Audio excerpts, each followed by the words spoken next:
Fully funding এব্রোডে পড়াশোনা করতে চাইলে সুপারভাইজার অথবা প্রফেসর ম্যানেজ করা খুবই গুরুত্বপূর্ণ। অস্ট্রেলিয়া আরটিপি স্কলারশিপ, নিউজিল্যান্ডের মানাকি স্কলারশিপ, ইউএসএ এর ফুল ব্রাইট স্কলারশিপ, সুইডেনের সুইডিশ স্কলারশিপ, জার্মানির ডাচ স্কলারশিপ, পৃথিবীতে এমন শত শত স্কলারশিপ আছে যেগুলো পেতে হলে আপনাকে অবশ্যই কোনো প্রফেসর অথবা সুপারভাইজার ম্যানেজ করতে হবে। একবার সুপারভাইজার ম্যানেজ করা হয়ে গেলে এই স্কলারশিপ পাওয়ার চান্স অনেক বেশি বেড়ে যায়। এছাড়াও আপনি প্রফেসর ফান্ডিং, টিচিং অ্যাসিস্ট্যান্ট অথবা রিসার্চ অ্যাসিস্ট্যান্টশিপ এর মাধ্যমে ফুললি ফান্ডেড অবস্থায় ফার্স্ট ওয়ার্ল্ড কান্ট্রিতে পড়াশোনা করতে পারেন। যাদের সিজিপিএ 3.5 এর বেশি পাবলিকেশন আছে অথবা জব এক্সপিরিয়েন্স আছে, তারা চাইলে খুব সহজেই সুপারভাইজার ম্যানেজ করতে পারেন।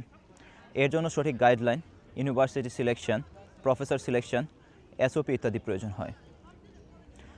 IPO education, professor funding arrangement করা এবং স্কলারশিপ ম্যানেজ করা এর মধ্যে এটি বাংলাদেশের একটি বিশ্বস্তপূর্ণ এজেন্সি। আমরা অত্যন্ত দায়িত্বশীলতা ও প্রফেশনালিজমের সাথে এই কাজগুলো করে থাকি। তাহলে আর দেরি কেন? আপনি যদি ফুললি ফান্ডেড ফ্রিতে পড়াশোনা করতে চান, তাহলে এখনই আপনার জার্নি শুরু করুন। যোগাযোগ করুন আইপিও এডুকেশনের হোয়াটসঅ্যাপ নাম্বারে। ধন্যবাদ।